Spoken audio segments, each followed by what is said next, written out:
नमस्कार, ANB news देख रहे हैं आप। मैं हूं आपके साथ पल्लवी राजपूत और हमारे खास कार्यक्रम बड़ी खबरों में आप सभी का स्वागत है। आइए रुक करते हैं खबरों का। तृणमूल कांग्रेस के गठन को शुक्रवार को 23 साल पूरे हो गए, लेकिन पार्टी के स्थापना दिवस पर ही कोंटाई नगर निकाय में पार्टी के अधिकतर पार्षद उसका साथ छोड़कर भाजपा में शामिल हो गए हैं। 20 सदस्यों वाली कोंटाई नगर पालिका में तृणमूल कांग्रेस के 15 पार्षद शुक्रवार को भाजपा में शामिल हो गए। इसमें कोंटाई नगर पालिका के पूर्व प्रशासक सोमेंदु अधिकारी भी शामिल हैं, जो कि शुभेंदु अधिकारी के भाई हैं। शुभेंदु अधिकारी ममता बनर्जी सरकार में वरिष्ठ मंत्री थे, लेकिन वह पिछले महीने बीजेपी में शामिल हो गए। सोमेंदु को हाल ही में ममता बनर्जी सरकार ने नगर निकाय के प्रशासक पद से हटा दिया था। बता दें कि बंगाल में इस साल अप्रैल मई में विधानसभा चुनाव होने हैं। पिछले महीने तृणमूल कांग्रेस छोड़कर भाजपा में शामिल हुए शुभेंदु अधिकारी ने कहा कि राज्य सरकार की ओर से सोमेंदु को हटाना बदले की भावना से उठाया गया कदम था और अब सोमेंदु ने टीएमसी को छोड़कर बीजेपी का दामन थाम लिया है। तो आपको बता दें कि ये एस फैक्टर टीएमसी को लगातार एक के बाद एक झटका दे रहा है और इससे ममता बनर्जी की मुश्किलें बढ़ सकती है। पश्चिम बंगाल में विधानसभा चुनाव से पहले तृणमूल कांग्रेस को एक और झटका लगा है। यह झटका ऐसे समय में दिया गया है जब तृणमूल के कद्दावर नेता शुभेंदु अधिकारी के भाई शुभेंदु अधिकारी पहले ही बीजेपी में शामिल हो चुके थे। अब सोमेंदु अधिकारी ने भी बीजेपी ज्वाइन कर ली है।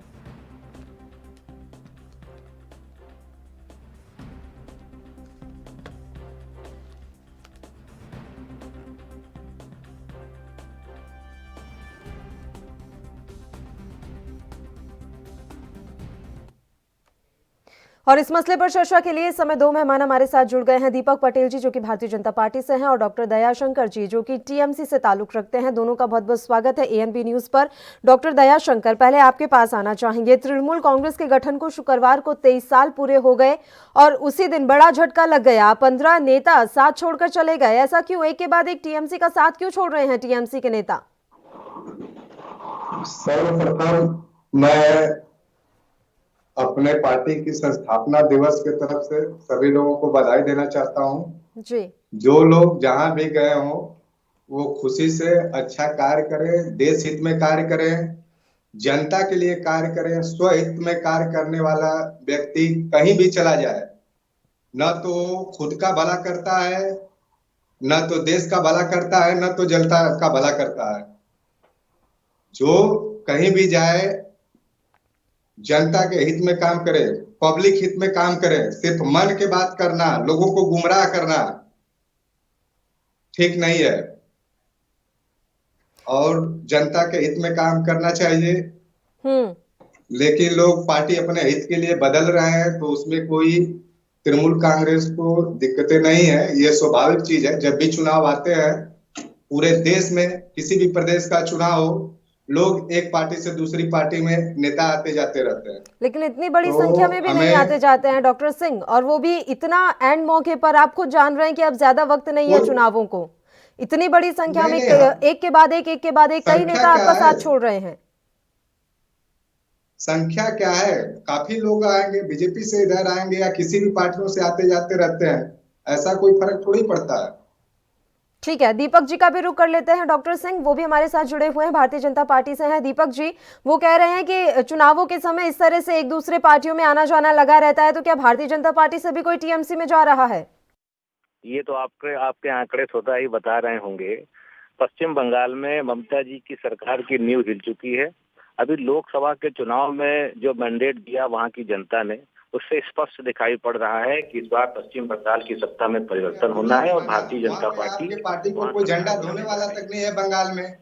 आप तो वहां पे सिर्फ प्रोपगंडा बना रहे हैं, कोई मतलब नहीं है। आप जो बता रहे हैं वहां पे ममता जी झंडा धोने वाले लोग नहीं है। आप पैसे के दम पे, रुपए के दम पे, अपने सरकारी संस्थाओं के दम पे लोगों को डिस्टर्ब कर रहे हैं। आपका झंडा धोने वाला तो नहीं है बंगाल में। आप तो दूसरे पार्टी के नेताओं को अपने लेने का कार्य कर रहे हैं। आप क्या बात कर रहे हैं? चुनौती दी है आपकी वहाँ पे तो कोई पकड़ ही नहीं है जनता में। ठीक है, दोनों से मेरी विनती रहेगी कि एक एक करके बात करेंगे ताकि दोनों की बात समझ में आ पाए। बहुत प्रचंड बहुमत देने जा रही है। बिल्कुल, डॉक्टर सिंह लौट रहे हैं आपके पास। डॉक्टर सिंह तुरंत आपके पास लौट रहे हैं। एक बार दीपक जी की बात कंप्लीट हो जाए, उसके बाद तुरंत आपके पास ही आएंगे, क्योंकि दोनों एक साथ बोलेंगे तो बहस का कोई मतलब नहीं है सर। तो एक एक करके चर्चा कर लेते हैं। बोलिए दीपक जी। मेरी बात पूरी नहीं हुई, बीच में उपाध्यक्ष जी जो भी हैं उन्होंने रोक दिया। मैं ये कह रहा था कि वहाँ पे कानून व्यवस्था ध्वस्त है और ममता जी लगातार हमारे देश की जो हमारा संघीय ढांचा है प्रदेश और देश का, उसको चुनौती दे रही है और जनता उनके बारे में जान चुकी है। अब की गुंडाई वहाँ चलने वाली नहीं है। अब की सरकार क्या बुरी तरीके से हारने जा रही है, वहाँ भारतीय जनता पार्टी सरकार बनाने जा रही है। और आप इतना कॉन्फिडेंस में इसलिए हैं क्योंकि लोकसभा चुनाव में आपका परफॉर्मेंस बेहतर रहा। जी, वो मैंडेट जबकि बहुत दबाव में था, उस समय सरकार में थी कि तो आम चुनाव होगा तो जनता खुल के आएगी। उस समय तो ये सरकार में थी जब लोकसभा के चुनाव हो रहे थे। उसके बावजूद भी जिस तरीके का जन समर्थन भारतीय जनता पार्टी को मिला है, वो एक स्पष्ट संदेश दे रहा है, संकेत दे रहा है कि आने वाला समय पश्चिम बंगाल में भारतीय जनता पार्टी का है। ठीक है डॉक्टर सिंह, अब आप मुझे एक बात बताइए। देखिए, ये सब जानते हैं कि अधिकारी परिवार जो है पश्चिम बंगाल की सियासत में काफी महत्व रखता है, काफी अहमियत रखता है। ऐसे में दोनों भाइयों का बीजेपी में शामिल हो जाना आपकी चिंताएं तो बढ़ा रहा होगा। वो अलग बात है कि अभी आप प्रेशर पॉलिटिक्स में आना नहीं चाहते हैं, लेकिन इस तरह से बड़े नेता आपका साथ छोड़ देंगे तो काम कैसे चलेगा? ऐसा है, बीजेपी के जो सांसद है वहां पे सुजाता मंडल भी आई हुई है, तो इसका भी आप लोग चर्चा क्यों नहीं करते कि आपके वर्तमान सांसद की पत्नी क्यों छोड़ दी है पार्टी, भाजपा में क्यों छोड़ दी है? भाजपा क्या कर रही है? सिर्फ मन की बात करती है, काम की बात नहीं करती है। धरातल पे न तो युवाओं के लिए, न तो महिलाओं के लिए, न तो छात्रों के लिए, पढ़े लिखे लोगों के लिए कोई आप काम नहीं करते हो। इस पे चर्चा करिए ना। सुजाता मंडल भी बीजेपी से आई हुई है, इस पे चर्चा आप लोग नहीं करते हैं। नहीं, इस पर चर्चा करेंगे ना सर, लेकिन बात यह है कि जब वो शामिल हुई थी तब उस पर चर्चा हुई थी। अब एक आ रहा है और एक झटके में 15 जा रहे हैं, तो दोनों में बहुत अंतर है। इस बात को तो आपको भी समझना होगा। ये 15 का आंकड़ा तो कल का है, जिस दिन आपका स्थापना दिवस था, उससे पहले कितने चले गए वाले हैं। अब देखिए, चर्चा बीजेपी जब अपने लेवल में रहती है, इनसे तो बेटर कांग्रेस है, इससे तो बेटर वामपंथी है। वहां पे ये बताए ना, पिछले सरकार में वामपंथी और कांग्रेस ने गठबंधन कर लिया है। वामपंथी और कांग्रेस ने गठबंधन कर लिया है। क्या बेगाने के शादी में अब्दुल्ला दीवाना वाला काम है। 3 सीट इनको जनता पसंद नहीं करती है। ये सिर्फ मन की बात करते हैं, न रोजगार पे ये बात करते हैं, न स्वास्थ्य पे बात करते हैं, न शिक्षा पे बात करते हैं, न किसान के बारे में सोचते हैं, न महिलाओं के बारे में, न नौकरी के बारे में, न अर्थव्यवस्था के बारे में। अर्थव्यवस्था कहाँ जा रही है? तो बंगाल की जनता पढ़ी लिखी है, समझदार है, वो सब कुछ जानती है कि हमें क्या करना है, नहीं करना है। हमें जनता पे पूर्ण रूप से विश्वास है। जनता ने ही मैंडेट दिया है, क्या करने वाली है भली भांति हम लोग जानते हैं। इनके पास कोई काम है नहीं, पैसे रुपए तरह तरह के प्रोपगंडा लगाकर दूसरे पार्टियों से नेताओं को आयात कर रहे हैं, करने का काम करते हैं, मन की बात करते हैं, सदुपा छोड़ते हैं। काम की बात सिर्फ ये चर्चा है कि दूसरे पार्टी, अरे भाई आपके पास क्या झंडा डंडा ढोने वाले लोग कम है कि दूसरे पार्टियों से आप लोगों को ले रहे हैं? ठीक है दीपक जी, तो है ही नहीं लोग, आपके पास कार्यकर्ता नेताओं की कमी है जो दूसरे पार्टियों से तोड़े जा रहे हैं अपने सरकारी संस्थाओं का यूज करके। मोदी जी के काम पे, भारतीय जनता पार्टी के काम पे लोगों का भरोसा है, विश्वास। भारतीय जनता पार्टी के पास काम की बात थोड़ी होती है, सिर्फ मन की बात होती है। जनता पार्टी के साथ खड़ा है। पूरे देश के प्रदेश बारी बारी से भगवा हो रहे हैं। अब की बारी पश्चिम बंगाल की है और वहां भी भगवा लहराएगा। चुनाव आते आते ममता जी अकेली बचेंगी। इनको लोग नकार रहे हैं। ये जो प्रवक्ता बोल रहे हैं, इनका मन भी ना बदल जाए, अकेली बचेंगी ममता जी। डॉक्टर सिंह, कहीं आपका मन ना बदल जाए, ऐसा कह रहे हैं दीपक जी? जी, वो कह रहे हैं कहीं आने वाले समय में आपका ही मन ना बदल जाए। हमारा मन क्यों बदल जाएगा? हम लोग क्या अपने स्वार्थ की राजनीति करने वाले लोग हैं क्या कि जिसका सत्ता है, शासन है? हम लोग ओरिजिनल देशभक्त हैं। हम लोग फर्जी देशवाद इन्होंने मान लिया ना कि आने वाली लगाते हैं। हम लोग कभी किसी की मुखबिरी नहीं किया करते थे। इन्होंने स्वीकार कर लिया ना। जो लोग करते होंगे और सत्ता शासन के साथ रहने वाले लोग काम करते हैं। समय भारतीय जनता टीएमसी के कार्यकर्ता या लोग या जनता स्वेच्छा से साथ रहती है। हम लोग कार्यालय बनाने का काम नहीं करते हैं, करोड़ों रुपया लेन देन का काम नहीं करते हैं, विधायक सांसद खरीदने का काम नहीं करते हैं। टीएमसी में दीदी की सादगी को पूरा विश्व जानता है। जिस हिसाब से राजनीति हम लोग करते हैं, सादगी की राजनीति करते हैं, तो फिर बार-बार वहाँ झगड़े क्यों देखने को मिल रहे हैं डॉक्टर सिंह? वहां पर इतना ज्यादा टीएमसी के कार्यकर्ताओं और बीजेपी कार्यकर्ताओं के बीच में झड़प क्यों हो जाती है? क्यों इस तरह के हमले करवाए जा रहे हैं? व्यक्ति बताइए भारत में कहे कि हम फकीर हैं। हत्या हो रही है, सरेआम गुंडाई हो रही है। जनमानस इस बात को समझ चुका है।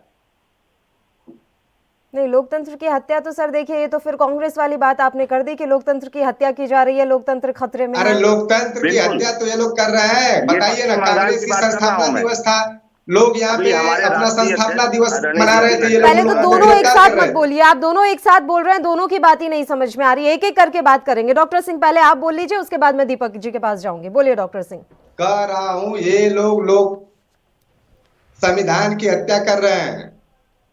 लोग अपने संस्थापना दिवस भी मना रहे हैं, तो उसमें ये लोग पार्टी के कार्यकर्ताओं को जेल भेजने का काम कर रहे हैं। तानाशाही जहां जहां इनकी सरकारें हैं, जिस स्टेट में सरकार है, वहां पे ये लोग ताक मतलब क्या बोला जाए, संविधान को ताक पर रखकर काम कर रहे हैं। संविधान को ये लोग मानने वाले लोग ही नहीं है। सिर्फ मन को की बात को मानते हैं ये लोग, काम की बात को नहीं मानते हैं ये लोग। ठीक है, दीपक जी।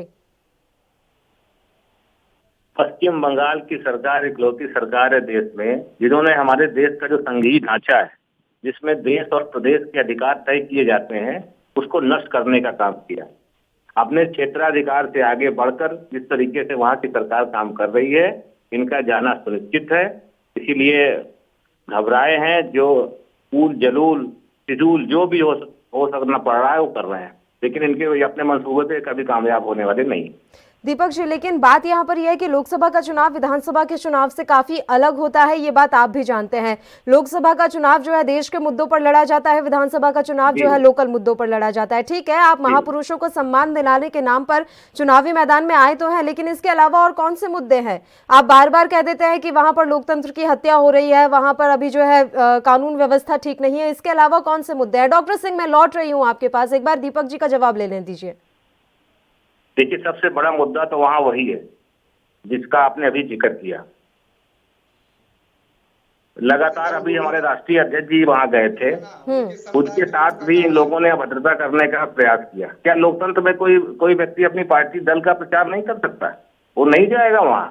उसके लिए तो ऐसे कह दिया जा रहा है कि भारतीय जनता पार्टी खुद ही अपने ऊपर हमले करवा रही है और बदनाम किया जा रहा है टीएमसी को। अब ये तो एक बहाना है, कोई अपने ऊपर हमले क्यों करवाएगा? जी, ये एक बहाना है, और ये बहाने देखिए, भारतीय प्रशासनिक सेवा के 2 अधिकारी जो केंद्र के अधीनस्थ वहां डिप्यूटेशन पे काम कर रहे होते हैं, उनको बुलाया गया और उन्होंने कहा हम रिलीव नहीं करेंगे। इसके कई सैकड़ों उदाहरण हैं, लगातार आप देख रहे हैं, पिछले 2 साल से चल रहा है। आप बताइए, किसान सम्मान निधि हर किसान के खाते में मोदी जी 6,000 रुपया प्रतिवर्ष देने का काम कर रहे हैं। पश्चिम बंगाल एक ऐसा प्रदेश है जहाँ पे, जबकि ये पैसा भारत सरकार को देना है, केंद्र सरकार को देना है, लेकिन इसमें उन किसानों का कौन सा दोष है? 47 लाख लोगों का पैसा आज 2 साल से नहीं जा पा रहा है, ममता जी नहीं जाने दे रहे हैं। आयुष्मान भारत का पैसा होगा वहां, बताइए, इतनी बड़ी योजना है गरीबों के इलाज की, उसको लागू नहीं होने दे रहे हैं देश। पूरा पैसा भारत सरकार, केंद्र सरकार दे रही है। लेकिन ये दुर्भावना, अगर आपको भारतीय जनता पार्टी से तकलीफ है तो आप आम जनमानस को उसका भागी क्यों भोगी बना रही हैं? बांटने का काम करते हैं। हम लोगों ने 73 लाख किसानों की बात करते हैं, सबको उनको पेमेंट देने की 73 लाख किसानों की बात करते हैं। आप जो अपना प्रोत्साहन देते हमने हैं 23 लाख किसान होते इनको हैं, पैसा तो देने आप से नहीं रोका है, फूट डालने की लेकिन जो राजनीति हम दे करते रहे हैं। हैं आप उसको तो उनको लेने दीजिए। आप और दे दीजिए, हम 6,000 दे रहे हैं, आप 60,000 दीजिए, स्वागत है आपका।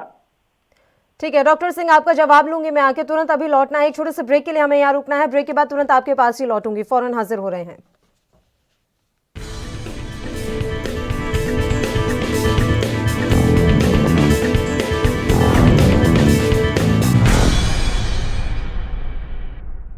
सुन, कहाँ जा रहा है?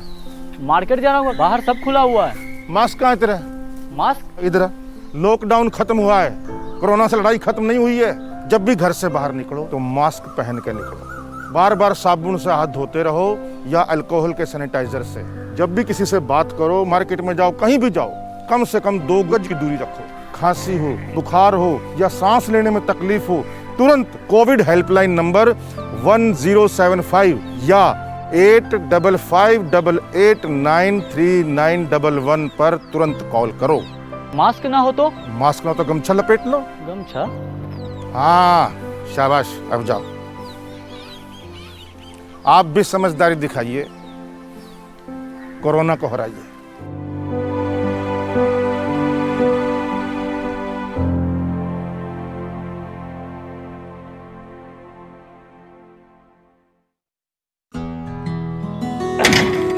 ਬਸ ਕਰੋ ਮਾਲ ਸਾਹਿਬ, ਤੁਸੀਂ ਰੈਡੀ ਹੋ ਕੇ ਫਿਰ ਸ਼ੁਰੂ ਹੋ ਗਏ। ਤੁਹਾਡੀ ਵੀ ਨਾ એનર્ਜੀ ਨਹੀਂ ਖਤਮ ਹੁੰਦੀ। ਸਤਿ ਸ਼੍ਰੀ ਅਕਾਲ ਫੁੱਫੜ ਜੀ। ਓਏ ਸਤਿ ਸ਼੍ਰੀ ਅਕਾਲ। ਓਏ 8 ਵਜੇ ਦਾ ਕਹਿ ਕੇ 11 ਵਜੇ ਆਤੇ ਕੀ ਤੁਸੀਂ। ਕਰੀਏ ਫੁੱਫੜ ਜੀ, ਅੱਖ ਹੀ ਨਹੀਂ ਖੁੱਲਦੀ। ਥੱਕਿਆ ਜਿਹਾ ਸਰੀਰ ਰਹਿੰਦਾ। ਤੁਹਾਡੇ 'ਚ ਇਸ ਉਮਰੇ ਵੀ ਪੂਰੀ ਫੁਰਤੀ ਹੈ। ਓਏ ਮੇਰੀ ਫੁਰਤੀ ਦਾ ਰਾਜ਼ ਹੈ ਵੈਦਵਾਨ ਦਾ X+ ਮਰਦਾਨਾ ਕੋਰਸ ਤੇ ਪਿਛਲੇ 30 ਵਰਿਆਂ ਤੋਂ ਇਹੀ ਹੈ ਮੇਰੀ ਸਿਹਤ ਦਾ ਰਾਜ਼। ਇਮਿਊਨਿਟੀ ਵਧਾਉਣ ਦੇ ਨਾਲ ਮਰਦਾਨਾ ਤਾਕਤ ਲਈ ਇਹੀ ਰਾਮਬਾਣ। ਚੁਸਤੀ ਫੁਰਤੀ ਤੇ ਜੋਸ਼ ਵਧਾਉਣ ਲਈ ਤੁਸੀਂ ਵੀ ਅੱਜ ਹੀ ਸ਼ੁਰੂ ਕਰੋ X+ ਮਰਦਾਨਾ ਕੋਰਸ।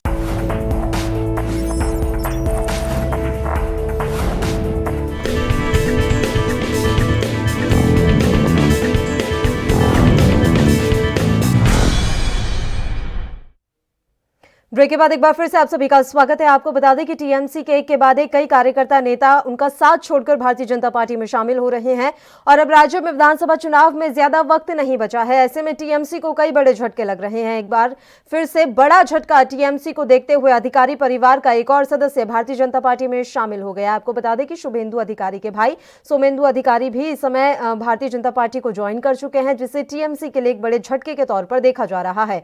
और इसी मसले पर चर्चा के लिए दोनों मेहमान इस समय हमारे साथ जुड़े हुए हैं। डॉक्टर दयाशंकर जी जो कि टीएमसी से ताल्लुकात रखते हैं और इसके अलावा दीपक जी हमारे साथ जुड़े हुए हैं भारतीय जनता पार्टी से। डॉक्टर सिंह, अब आप अपनी बात रखिए। ब्रेक पर जाने से पहले दीपक जी से तमाम सवाल जवाब किए गए थे और वो बार बार एक ही बात कह रहे हैं कि कानून व्यवस्था पश्चिम बंगाल में ध्वस्त हो चुकी है, सरेआम हमले कराए जाते हैं और इन्हीं सब चीजों से त्रस्त होकर जनता अब भारतीय जनता पार्टी को वोट देगी। जरूरत नहीं है। जहां जहां बीजेपी की सरकार है वहां पे कानून व्यवस्था ध्वस्त हो चुकी है। अगर कानून व्यवस्था बंगाल में ध्वस्त रहती तो सिंगल पार्टी को 2011 में प्रचंड बहुमत हम लोग को मिला, 200 से अंडर में सीट रही और 2016 के चुनाव में 213 सीटें मिली और 2021 के चुनाव में उससे भी बेटर 230 सीट से ऊपर सीट जनता देने जा रही है। अगर माहौल हम लोग खराब करते, माहौल खराब करने वाले कौन लोग हैं जनता पहचान चुकी है कि कौन माहौल खराब करवाता है, किनके पास माहौल खराब करने वाले लोग हैं। इनको पता चल जाता है। पुलवामा में हमला कहा तक ये लोग बता नहीं पाते, चुनाव आता है तो पता चल जाता है। ये लोग इनके राष्ट्रीय ध्वज गिन लेते हैं कि 300 आतंकवादी आए हुए हैं देश में, लेकिन उनको पकड़ेगा कौन भाई कि आप गिनती करके देश को बताने का काम करते हो। नहीं, ये कौन सी जानकारी आप दे रहे हैं डॉक्टर सिंह? कौन से 300 आतंकवादी देश में आए हुए हैं? पिछले लोकसभा चुनाव में इन्हों लोगों ने कहा कि चुनाव क्या बोलते हैं आतंकवादी 300 घुस रहे हैं देश में। पता नहीं इनको कहां से ये चीजें पता चलती रहती है। आज तक इन लोगों ने पता किया पुलवामा हमले में क्या किसने हमला कराया? तो अपराध तो चारों तरफ बढ़े हुए हैं। बंगाल का माहौल सही है, इसलिए जनता हर बार सीटें बढ़ा के दे रही है। बंगाल में 2021 में 2021 में 230 से प्लस सीट देने जा रही है। लेकिन डॉक्टर सिंह, लोकसभा चुनाव में जो उनका प्रदर्शन रहा है वो तो उसी से उत्साहित है ना। लोकसभा चुनाव में अच्छी खासी सीटें उन्हें मिल गई हैं, तो वो तो उसी से उत्साहित है। हमने विश्वास जीता है, जनता के लिए काम किया है, अर्थव्यवस्था हमने दुगनी की है, बजट 3 गुनी की है, शिक्षा में हमने काम आपने किया और वो भारतीय जनता पार्टी को मिल गया। मैं यहाँ बात कर रही हूँ कि लोकसभा चुनाव में जितनी सीटें उनके खाते में आई हैं उसी से वो उत्साहित हैं। देखिए वो लोकसभा का चुनाव था, उसमें वॉक ओवर लोगों ने दे दिया, वहां के पार्टियां जो थी। ये दूसरा चुनाव है, वो खुद गठबंधन करके करने जा रही हैं। इनको वॉक ओवर उनके कार्यकर्ता वोट नहीं करेंगे, वो दूसरे के सिस्टम में रहे। ये लोकसभा का चुनाव नहीं है, ये भूल रहे हैं ये लोग। मतलब कुल मिलाकर देखिए टीएमसी के जो इतने बड़े बड़े नेता आपकी पार्टी का साथ छोड़कर इनकी पार्टी में शामिल हो रहे हैं, तो उससे आपको ज्यादा फर्क नहीं पड़ रहा है। कार्यकर्ताओं से बड़ा नेता थोड़ी होता है। कार्यकर्ता हमारे साथ है, पब्लिक हमारे साथ है। सर आप ये बात तो आप भी समझ रहे हैं कि नेता के पीछे कितने समर्थक होते हैं। देखिए दूसरे पार्टियों में नेता अपने आप को बहुत बड़ा नेता समझते हैं, लेकिन यहाँ पे हमारे मुखिया तक अपने आप को एक कार्यकर्ता ही समझती है। हम लोग जनता के बीच में काम करते हैं, पब्लिक के बीच में काम करते हैं।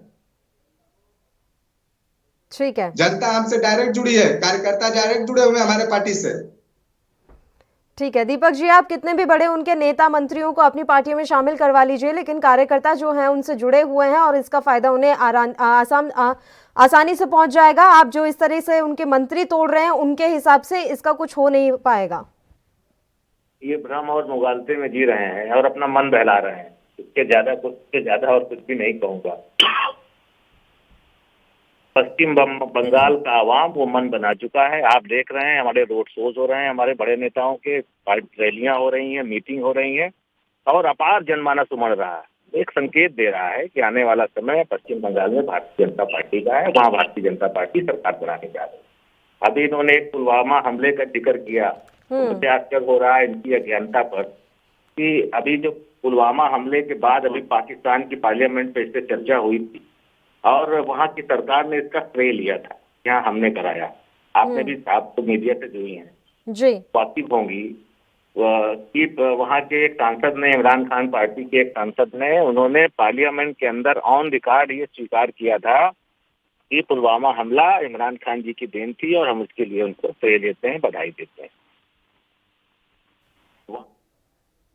वो गाड़ी कहाँ से आई, इतना आरडीएक्स कहाँ से लेके घूमा जा रहा था, ये सब तो आपको देश के सामने रखना चाहिए। वहाँ पे भारतीय जनता पार्टी सरकार बनाने जा रही है और इस बार तो बहुत बड़ा अंतर होने जा रहा है। वहाँ सड़क पे उमड़ के निकल के आ रहा है, वहाँ का आवाम दिखाई पड़ रहा है, एक संदेश दे रहा है, संकेत दे रहा है।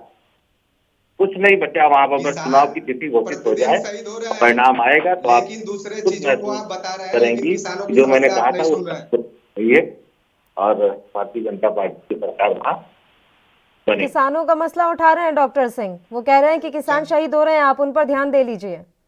किसानों का 70 लाख से अधिक इस किसानों का करोड़ों रुपया रोका हुआ है 2 साल से इन्होंने। उनका क्या कसूर है? आयुष्मान भारत योजना का करोड़ों लोग लाभान्वित होते पश्चिम बंगाल में, उसको नहीं लागू होने दे रहे हैं। केंद्र की जितनी भी योजनाएं हैं सब पश्चिम बंगाल में कोई लागू नहीं हो पा रही है। इसका जवाब ये दें। वो तो आम जनता के लिए है ना। आपकी दुश्मनी अगर भारतीय जनता पार्टी से राजनीतिक तदंता है तो आप उसको आम जनमानस को क्यों उसका भोगी बना रहे हैं? उसका क्या कसूर है? 1 एकड़ जमीन वाले किसान को 5,000 रुपया पर ईयर प्लस उनके वो तो वो कह रहे हैं ना दीपक जी, आपको अपनी योजनाएं जो लागू करनी है आप कर लीजिए, उसे किसने रोका है? लेकिन केंद्र की योजनाएं क्यों नहीं लागू होने दी जा रही? हम कभी मना करने का काम नहीं करते। हम लोग 73 लाख किसानों को काम मतलब देने का कार्य करते हैं। आप लोग उसी चीज को 23 लाख लोगों का गणना करके बताते हैं कि किसान 23 लाख है, लेकिन हम लोग 73 लाख किसानों को ये चीज देने का किसान बंधु के अंतर्गत कार्य करते हैं। तो पहले आप समझे नहीं डॉक्टर सिंह, बात ये है, वो ये पूछ रहे हैं, एक सेकंड डॉक्टर सिंह सुन भी लीजिए। वो ये कह रहे हैं कि आप अपनी राज्य सरकार की जो योजनाएं चला रहे हैं आप चलाइए, लेकिन केंद्र की योजनाएं क्यों रोक रखी है आपने? हम लोग 73 लाख किसानों को जो है 5,000 रुपए पर ईयर दे रहे हैं। 2000 जब से सरकार बनी है 2010 से दे रहे हैं। तो आप अपनी योजना चलाइए, उससे बेटर योजना चल रही है तो किसान को क्यों गुमराह कर रहे हैं? सर आप बात ही नहीं समझ रहे हैं। एक योजना का लाभ मिल रहा है, अगर 2 योजनाओं का मिल जाएगा तो घाटा हो जाएगा क्या? उसमें किसानों का घाटा हो जाएगा कि 6,000 रुपए और आ गए अकाउंट में, अरे ये तो बहुत बड़ा घाटा हो गया, नुकसान हो गया। ये डाटा जो देते हैं 23 लाख किसान, लेकिन हम लोग 73 लाख किसानों को देते हैं। समझिए, ये किसानों को आपस में लड़ाने वाला ये काम करते हैं ना, आपस में किसानों का ये वोट बैंक की राजनीति करते हैं। हम लोग माँ माटी मनुष्यों की राजनीति करते हैं, अधिक से अधिक लोगों को लाभ देने का काम करते हैं। दीपक पटेल जी, वोट बैंक की राजनीति, और वो तो मानव के लिए काम कर रहे हैं, वो तो मनुष्य के लिए काम कर रहे हैं, आप सिर्फ वोट बैंक के लिए काम कर रहे हैं।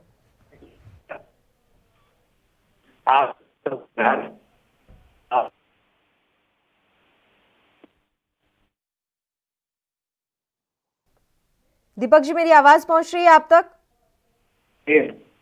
सर मेरा सवाल, डॉक्टर सिंह कह रहे हैं कि आप सिर्फ वोट बैंक के लिए राजनीति कर रहे हैं। जिन किसानों की आप बात कर रहे हैं, आप सिर्फ 23 लाख किसानों को फायदा पहुंचाना चाहते हैं और ममता सरकार 73 लाख किसानों को फायदा पहुंचा रही है। हम हमारी बात ये है, मैं ये कहना चाह रहा हूँ कि अगर हम 6,000 रुपया प्रति माह किसानों को दे रहे हैं, ये 60,000 दे दें, हम खुश होंगे, प्रसन्न होंगे।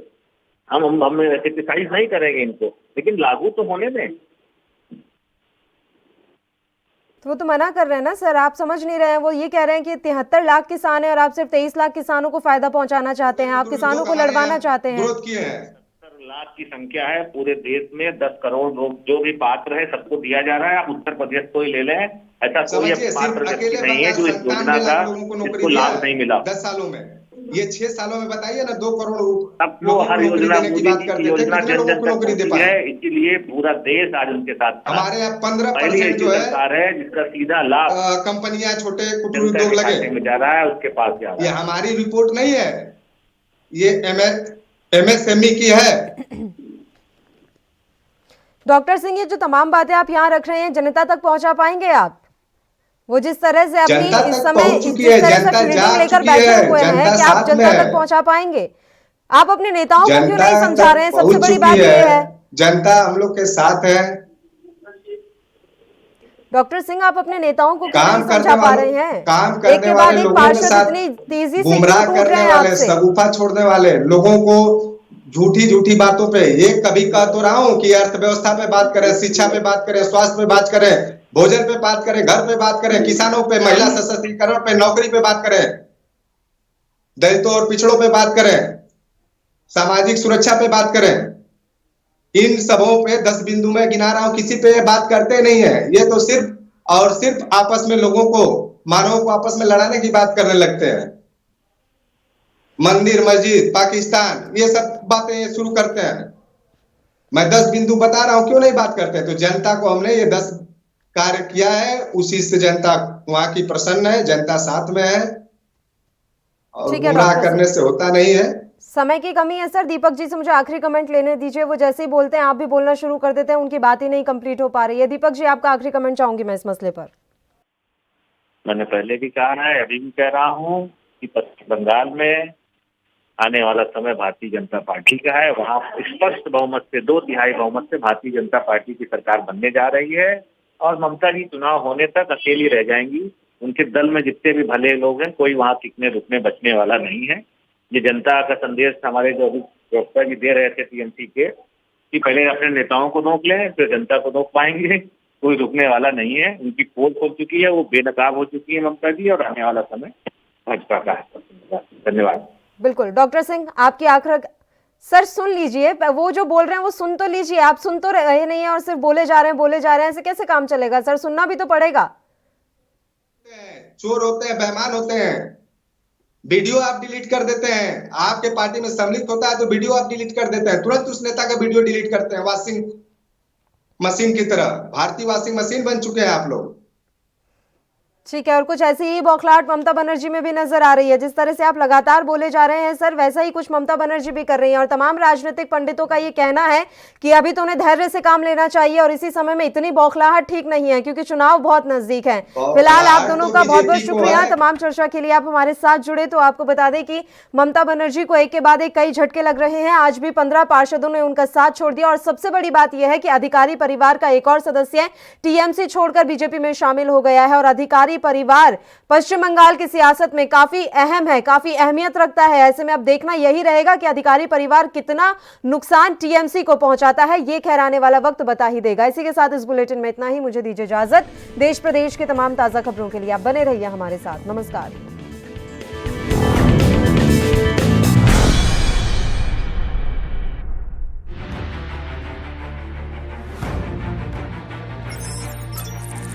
खबर चाहे सियासत की हो या सरकार की,